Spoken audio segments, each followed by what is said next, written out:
Hi, everybody. We're going to do a flight instructor. There we go. All right, so let's take a look at it. So this is a recent flight instructor resume sent in. So let's take a look, see here. Looks like the top part is good. This actually looks like a good format just at a first glance. So let's pick it apart. Everything looks good up top. Looks like possibly maybe there's isn't a LinkedIn up there. So suggest if you would like to add your LinkedIn profile, as well as your email and your other info, that's great. So let's see if this pilot is qualified or what they're qualified for. So they're a commercial pilot, single and multi-engine, high performance, complex. Okay. Those are important if you're going for a flight instructor job, but the high performance and complex and TAA, I would take that off if this is an airline resume. They don't really care about that. If it's not a type rating, it doesn't really matter at this point if you're going for a airline interview, but leave the gold seal flight instructor part on because that speaks to the quality of your work, right?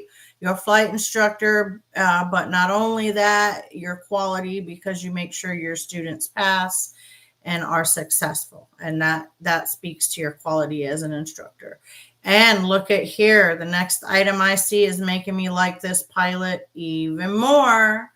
They are a 141 flight school check instructor. I'm always telling y'all to do this. So this is really, really good. I'm liking this pilot more and more. Oh my, and they have their instrument ground instructor certificate, even better.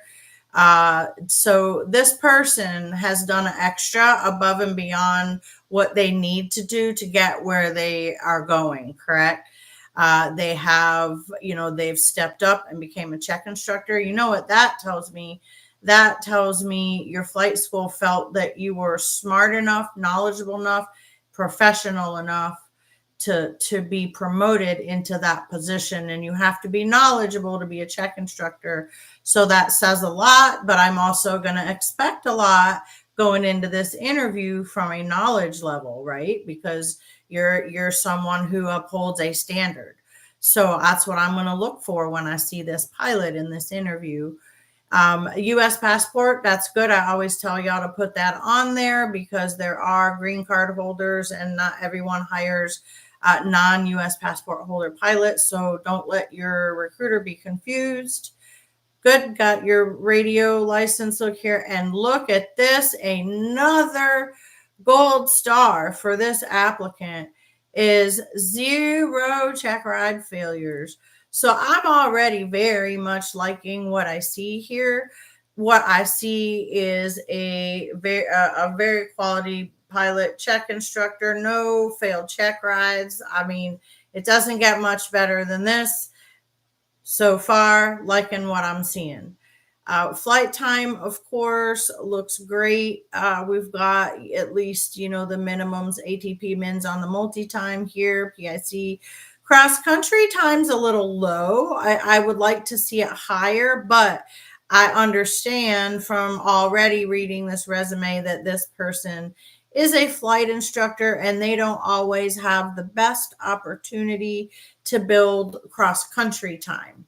So I expect to see that with a flight instructor. All these other things over here tell me that this is a well-qualified pilot. So I'm not really worried about, low time on cross country.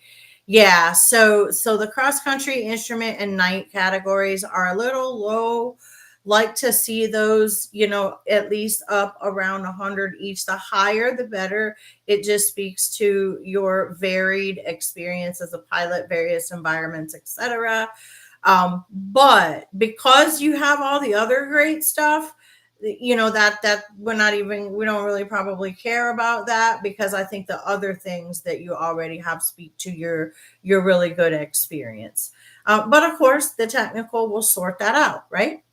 Okay, let's look at the work history. So, of course, yes, they're a flight instructor currently, which is to be expected, right? Most current job is usually a flying job, a experience building job, something like that. So yeah, you don't need to put a whole lot there about what you do. I would put this out in bullet points. This looks more of in sentence format, and I'm not crazy about that, to read what you did at the job. So bullet them out, okay? Like you see, and do 2 to 3. Looks like you have about 3 here, which is great. If it's non-aviation employment, I'll tell you, try to shrink that down to about 2 to 3 bullet items. The farther back you go, of course, always highlight your soft skills like project or people management, conflict resolution, customer service, dealing with the public, any type of people, conflict resolution skills, team building, management type skills is what we're looking for soft skills when we look at your non-aviation employment. We're looking for those skills that we are going to need to develop in you when you hopefully work towards becoming a captain at our airline, right? So that's what we're looking for. You already have some of those built-in skills that we can continue to develop and build on for when you become a captain. And then again, looking at the previous history here. Okay, so you've got some good stuff in there, but I've really got to look at it, right? And you're still doing this job as well. So it looks like you're flight instructing, maybe part-time, and then you're doing this client relations representative, plan and manage active trips. That should be a bullet point, because that manage word, you want these words to pop to me. That's what I'm looking for, is these key words: manage, people, things like, keywords that are going to speak to your skill set. I don't need too much fluff in the non-aviation work history. I just want to identify what your soft skills are, or other skills, right? You wouldn't be sitting in the interview if you weren't qualified and had the certificates. So we're always looking for what is extra. What else do you have? What other skills can we develop? You're more than just sitting there flying an airplane. You're a coworker, you're a leader, you're a mentor, you're all of those things at the company. And so we're looking to see what of those skills you have already kind of built in, or have started to develop, or maybe already have developed. And then, air show committee. Okay, I like that, because well, you're a busy person because you have 3 things that you're doing currently. But I understand that air show committee members probably like super part-time. You're the graphic designer, so that looks like something fun and cool, and it involves airplanes. So completely understandable why you would be involved in that. And then live service technician.